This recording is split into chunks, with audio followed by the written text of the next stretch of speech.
Hello student.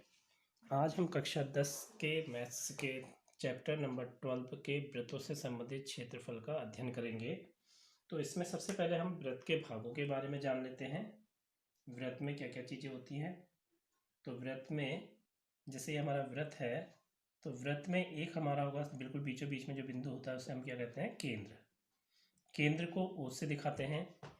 और ये जो सर्किल वाला भाग है ये हमारी परिधि हो जाएगी, जिसको हम परिसीमा भी बोलते हैं, परिधि। और ये हमारी वृत्त की त्रिज्या।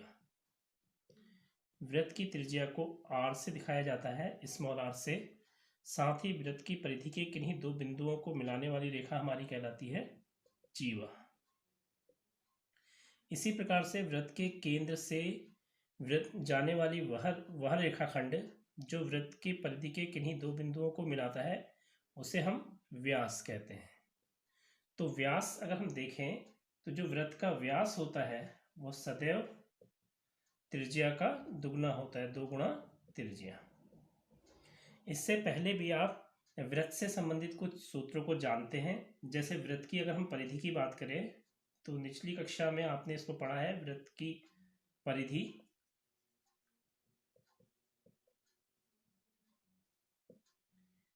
परिधि का सूत्र होता है पाई गुणा व्यास, जहां व्यास मैं ऊपर ही लिख चुका हूं। व्यास जो है 2 गुणा त्रिज्या होता है, और त्रिज्या को हम किससे दिखाते हैं, स्मॉल आर से। यानी कि 2 गुणा त्रिज्या की जगह पे हम स्मॉल आर लिख सकते हैं, या इसको हम लिख सकते हैं 2r। तो यहाँ पे वृत्त की जो परिधि है वह पाई गुणा व्यास के स्थान पे 2r हो जाएगा। तो इसको हम 2 पाई r करके भी लिख सकते हैं। इसी प्रकार से एक अन्य सूत्र आता है। तो यह वृत्त की परिधि का सूत्र हो गया, यह वृत्त का व्यास हो गया। एक सूत्र है वृत्त का क्षेत्रफल। तो वृत्त का क्षेत्रफल का सूत्र भी आप लोग पिछली कक्षाओं में पढ़ चुके हैं। वृत्त का क्षेत्रफल पाई आर स्क्वायर। तो आई होप कि आपको यह सूत्र वैसे याद होंगे। चलिए अब हम आगे चलते हैं अगले सूत्रों की ओर। आइए स्टूडेंट, अब हम समझते हैं किसी वृत्त में त्रिज्यीखंड और उसमें चाप क्या होते हैं। तो मैं एक यहाँ पे वृत्त बना रहा हूँ। इस वृत्त के अंदर अभी हम जान चुके हैं कि एक केंद्र होगा, यहाँ पे परिधि है। ठीक है स्टूडेंट। तो इसमें अगर हम वृत्त के केंद्र और इसको मिलाते हुए इसको कट करें यानी कि काटे, यह भी केंद्र यानी कि त्रिज्या, ये भी हमारी त्रिज्या है और ये भी त्रिज्या है। इस तरह से अगर हम कोई एक वृत्त ले या रोटी समझ लें, उसको इस तरह से अगर हम केंद्र से होते हुए त्रिज्या से काटे तो इसके 2 टुकड़े हो जाएंगे। एक स्लाइस के रूप में ये बाहर को निकल जाएगा और बाकी हिस्सा ये रह जाएगा। तो यह जो टुकड़ा हुआ है ये खंड यानी कि किसकी सहायता से बना है, त्रिज्या से बना है। तो इसी को ही हम क्या कहते हैं, त्रिज्यीय खंड कहते हैं। इसको ए बी लिख लेते हैं और ये पी। तो ये छोटा टुकड़ा है, और यह भी जो इसका जो शेष भाग है ये ऊपर वाला, यह भी हमारा क्या है, त्रिज्यीय खंड है। एक टुकड़ा ये ऊपर हो गया और एक टुकड़ा ये जो नीचे वाला है, इसको हम बोलते हैं लघु त्रिज्यीय खंड, क्योंकि यह छोटा है। ठीक है स्टूडेंट। ऊपर का जो हिस्सा है, क्योंकि यह बड़ा हिस्सा है और यह भी त्रिज्या की सहायता से ही बना हुआ है, तो इसको दीर्घ त्रिज्यीय खंड बोला जाता है।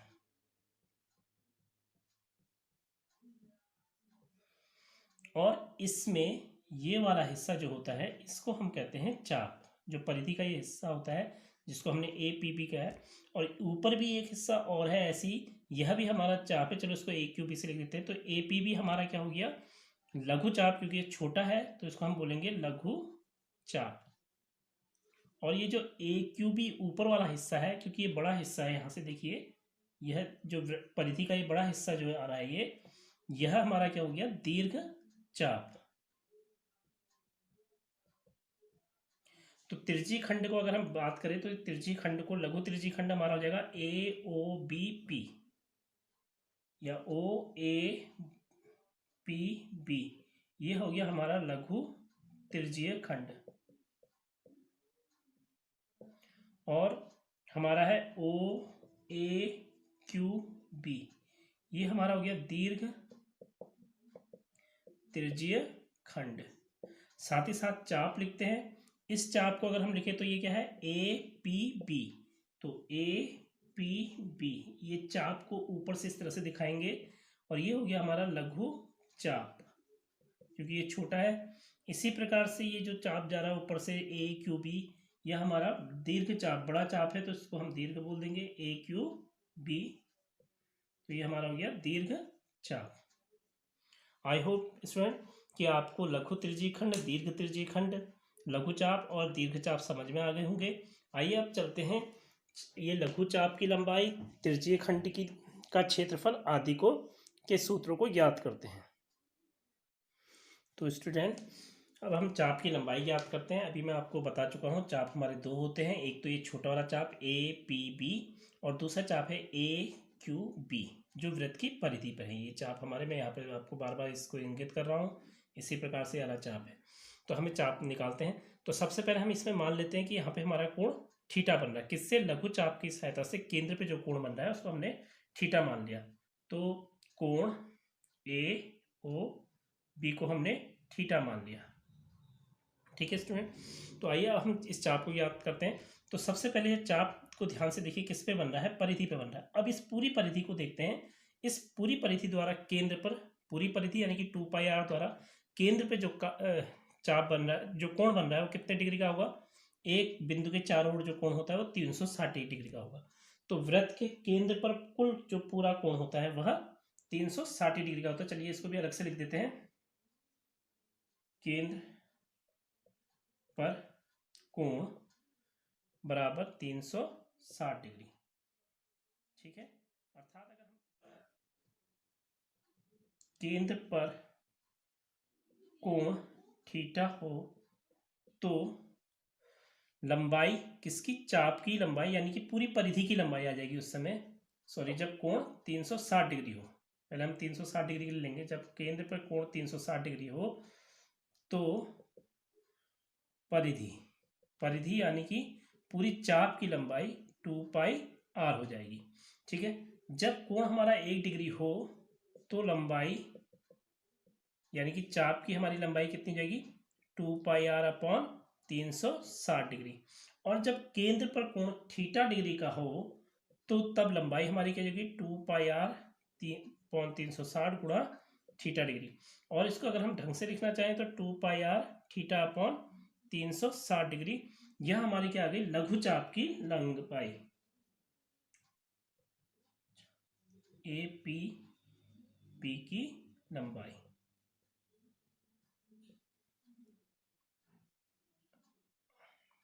ठीक है स्टूडेंट, इस तरह से हमने इस लघु चाप की लंबाई निकाल दी। इसका सूत्र क्या आ गया? परिधि यानी कि 2πr को थीटा बट्टे 360 से हमें गुणा कर देना है।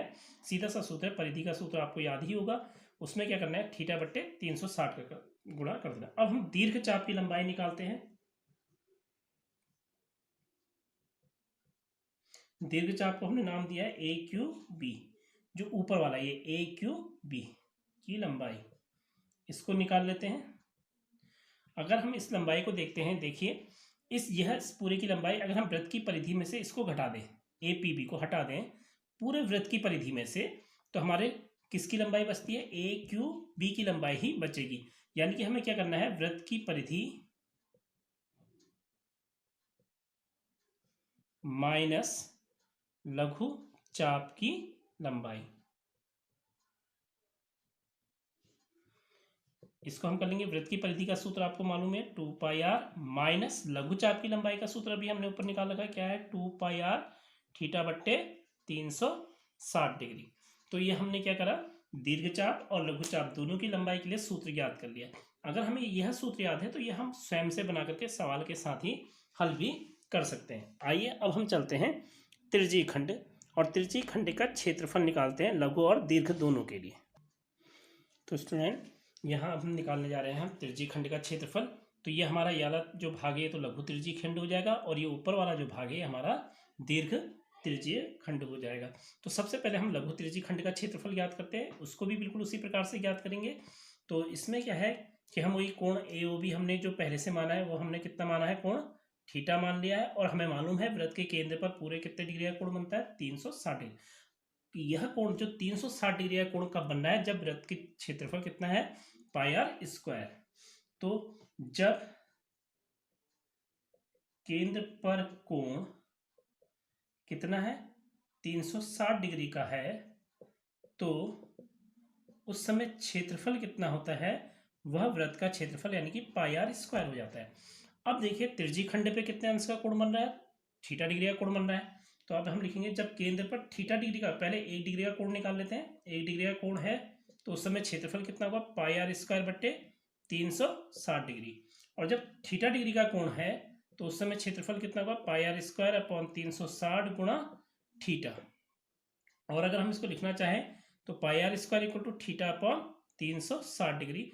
तो यह हमारा त्रिज्यीय खंड ए ओ बी का क्षेत्रफल, जिसको हम कहेंगे लघु त्रिज्यीय खंड, लघु त्रिज्यीय खंड ओ ए पी बी का क्षेत्रफल ज्ञात हो गया।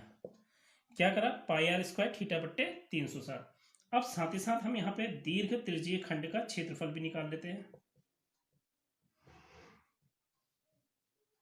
दीर्घ त्रिज्यीय खंड हमारा है ओ ए क्यू बी का क्षेत्रफल। अब देखिए स्टूडेंट, हमें इसका क्षेत्रफल निकालना है। इसका क्षेत्रफल निकालने के लिए अगर हम इसको घटा दें, पूरे वृत्त के क्षेत्रफल में से इसको हटा दें, यानी क्षेत्रफल को हटा दें, ये जो बीच का था किसका, लघु त्रिज्यीय खंड का, किस में से, पूरे वृत्त के क्षेत्रफल में से, तो हमारा कौन सा क्षेत्रफल बचेगा, दीर्घ त्रिज्यीय खंड। तो दीर्घ त्रिज्यीय खंड का क्षेत्रफल क्या हो जाएगा, वृत्त का क्षेत्रफल माइनस लघु त्रिज्यीय खंड का क्षेत्रफल। ठीक है स्टूडेंट, तो वृत्त का क्षेत्रफल हमें मालूम है पाई आर स्क्वायर होता है, माइनस लघु त्रिज्यीय खंड के क्षेत्रफल का सूत्र क्या है, pi r square into theta upon 360 degree. यहां भी देखिए वृत्त के क्षेत्रफल में किससे गुणा किया, थीटा बट्टे 360 से गुणा किया गया है। ठीक है स्टूडेंट, इसको घटा देंगे तो हमारा दीर्घ त्रिज्यीय खंड का क्षेत्रफल आ जाएगा। तो अभी हमने लघु चाप की लंबाई, दीर्घ चाप की लंबाई, लघु त्रिज्यीय खंड का क्षेत्रफल, दीर्घ त्रिज्यीय खंड का क्षेत्रफल ज्ञात करने का सूत्र ज्ञात कर लिया। अब हमारा इसमें एक और सूत्र बचता है, वृत्तखंड। आइए अब हम वृत्तखंड को समझते हैं पहले। तो देखिए स्टूडेंट, यहाँ पर मैंने एक वृत्त बना दिया है जिसका केंद्र हम वही ओ लेते हुए चल रहे हैं जो अभी तक चल रहे आ रहे थे। अब वृत्तखंड कैसे बनता है, अभी जब हम त्रिज्या से किसी वृत्त के 2 टुकड़े करते हैं, त्रिज्या की सहायता से करते हैं, 2 त्रिज्याएं खींचेंगे, 2 टुकड़े बन जाएंगे, एक नीचे वाला एक ऊपर आता है, उसको हम त्रिज्यीय खंड कहते हैं। ठीक इसी प्रकार से जब जीवा से कहीं से भी वृत्त को काट देते हैं तो वृत्त के 2 टुकड़े बन जाते हैं। ऊपर वाला भी वृत्तखंड है, नीचे वाला भी वृत्तखंड है, लेकिन ये क्या खींची है यहाँ पे हमने, अगर मैं ए बी लिखूँ तो यह ए बी हमारी क्या है, जीवा है। जीवा की सहायता से जब टुकड़े हो रहे हैं तो वह हमारे वृत्तखंड हो रहे हैं, जीवा की सहायता से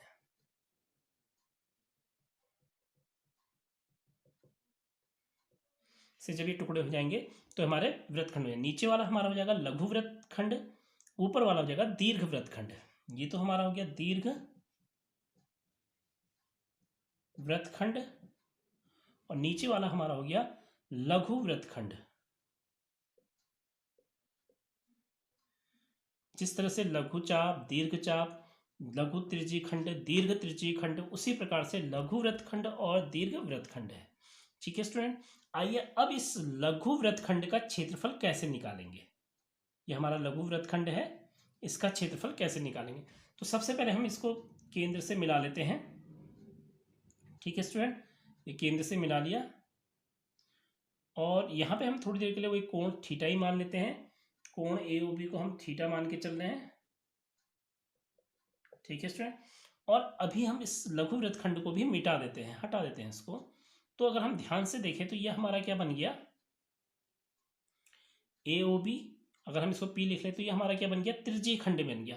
त्रिज्यीय खंड में अगर हम ए बी को मिला देते हैं, जो पहले मिलाया था ए बी जीवा, तो ये नीचे वाला भाग हमारा क्या हो गया, लघु वृत्तखंड। अब हम लघु वृत्तखंड का जब क्षेत्रफल निकालेंगे तो ये पूरे त्रिज्यीय खंड का क्षेत्रफल हम तो निकालना जानते हैं, उसमें से इस त्रिभुज के क्षेत्रफल को, ये दिखाई दे रहा है आपको, इस त्रिभुज के क्षेत्रफल को हम क्या कर देंगे, घटा देंगे, तो हमारा कौन सा क्षेत्रफल बचेगा, ये वाला क्षेत्रफल बच जाएगा।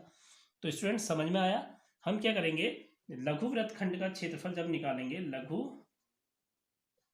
वृत्तखंड का क्षेत्रफल जब हम निकाल रहे हैं, हम क्या करेंगे, पहले त्रिज्यीय खंड का क्षेत्रफल, पूरे का क्षेत्रफल निकालेंगे, यानी कि त्रिज्यीय खंड का क्षेत्रफल निकालेंगे, यानी कि लघु त्रिज्यीय खंड। सामान्यतः लघु त्रिज्यीय खंड को त्रिज्यीय खंड ही प्रश्न पत्र में या किताबों में आपको मिलेगा। तो लघु त्रिज्यीय खंड है, यानी कि अगर सामान्यतः अगर त्रिज्यीय खंड लिखा है तो वो भी लघु त्रिज्यीय खंड है। तो त्रिज्यीय खंड के क्षेत्रफल में से हम क्या करेंगे, त्रिभुज ए ओ बी का क्षेत्रफल घटा देंगे। त्रिभुज ए ओ बी का क्षेत्रफल हमने माइनस कर दिया। लघु त्रिज्यीय खंड के क्षेत्रफल का सूत्र भी आप लोग निकाल चुके हैं। क्या करते हैं, वृत्त के क्षेत्रफल पाई आर स्क्वायर थीटा बट्टे 360 में से त्रिभुज ए ओ बी का क्षेत्रफल घटा देंगे। अब त्रिभुज का क्षेत्रफल निकालने के पहली बात तो ये समझ लीजिए स्टूडेंट कि यहाँ पे जो त्रिभुज बनेगा ये समद्विबाहु त्रिभुज ही बनेगा प्रत्येक स्थिति में। ठीक है, ये भुजा और ये भुजा बराबर होंगी। ओ ए और ओ बी जो है वो हमारी वृत्त की क्या होंगी, त्रिज्याएं होंगी। तो ये हमारा समद्विबाहु त्रिभुज बनेगा। और इसका क्षेत्रफल निकालने के लिए वहाँ पे जो कंडीशन दी होंगी उसके अकॉर्डिंग ही, सवाल के अकॉर्डिंग ही हम त्रिभुज का क्षेत्रफल निकालेंगे। हो सकता है हमको कक्षा 9th में हम पढ़ चुके हैं हीरोन फॉर्मूले की सहायता से त्रिभुज का क्षेत्रफल निकालें। हो सकता है हमें वहाँ पे ये सूत्र लगाना पड़े। अब वो प्रश्न की परिस्थितियों के अनुसार अकॉर्डिंग टू क्वेश्चंस जो भी वहाँ पे सूत्र लगेगा उस सूत्र की सहायता से त्रिभुज एओबी का क्षेत्रफल निकाल लेंगे और इसकी सहायता से त्रिज्यीय खंड का क्षेत्रफल निकाल लेंगे। तो इन दोनों को जब हम घटाएंगे तो लघु वृत्त खंड का क्षेत्रफल आ जाएगा। आइए स्टूडेंट अब समझते हैं दीर्घ वृत्त खंड का क्षेत्रफल कैसे निकालेंगे।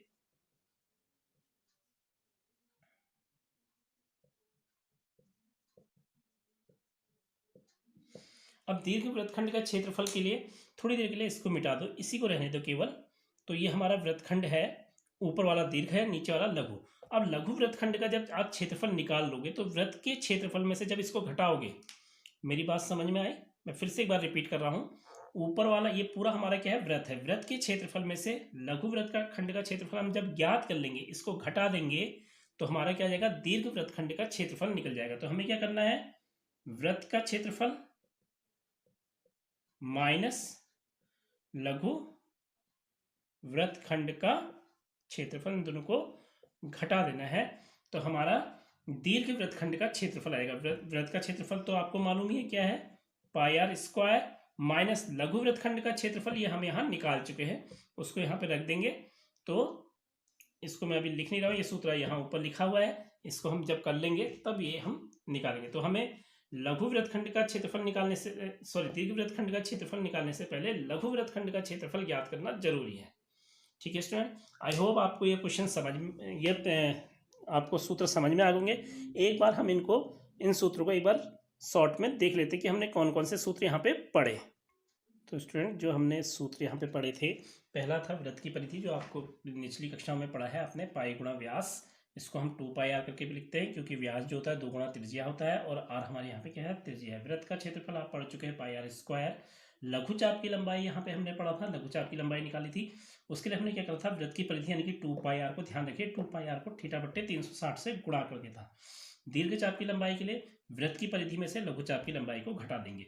अब देखिए लघु त्रिज्यीय खंड का क्षेत्रफल क्या है, क्षेत्रफल वृत्त के क्षेत्रफल का सूत्र लिया यहाँ पे पाई आर स्क्वायर, उसको थीटा बट्टे 360। देखिए इन दोनों सूत्रों में क्या समानता है, यहाँ जब लंबाई हम ज्ञात कर रहे हैं तो परिधि को थीटा बट्टे 360 से गुणा कर रहे हैं।